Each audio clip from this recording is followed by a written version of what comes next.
Okay, so we're here at the Delaware Jet Factory. Got about 45 or 50% of the work done on this Comp-Arf Parati Rebel. A lot of the work was done by Comp-Arf. That is, the turbine rails are in, the thrust tube is in, fuel tank is in, and the landing gear was installed. So they really did a nice job on that. So I've pretty much gone along with the rest. So the rudder servo is mounted on a box inside of this panel. A typical Comp-Arf way of doing it. It works great. One thing I want to caution you on is there's a line here that in order to make the rudder nice and smooth, you need to run a very fine sandpaper, either a stick like this or a piece of sandpaper, and go in there and just clean up these surfaces. So when it goes into neutral and past neutral, it's nice and smooth. Do the same for the elevators and the ailerons. It's not necessary for the flaps. But here again, the hardware is first rate. It was easy to install and looks to be very reliable. The elevator is pretty easy. There's a servo that's inside the stab here, 4 screws.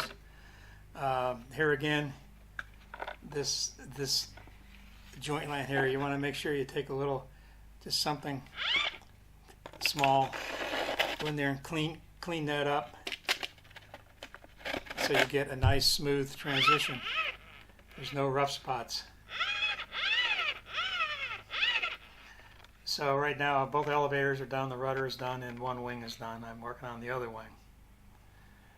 But it's very nice, high quality. The finish on this plane is quite nice. Well done.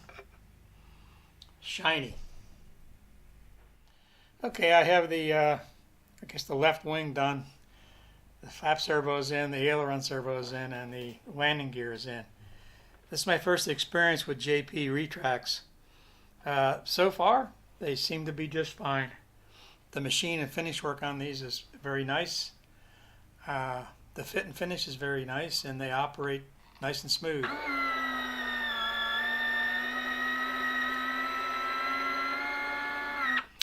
No complaints. So I'm on to do the other wing, which will take about a day or day and a half, and then we'll start putting stuff inside the fuselage for final balance. Here again, the ailerons, the flaps are pretty conventional, and the ailerons are same.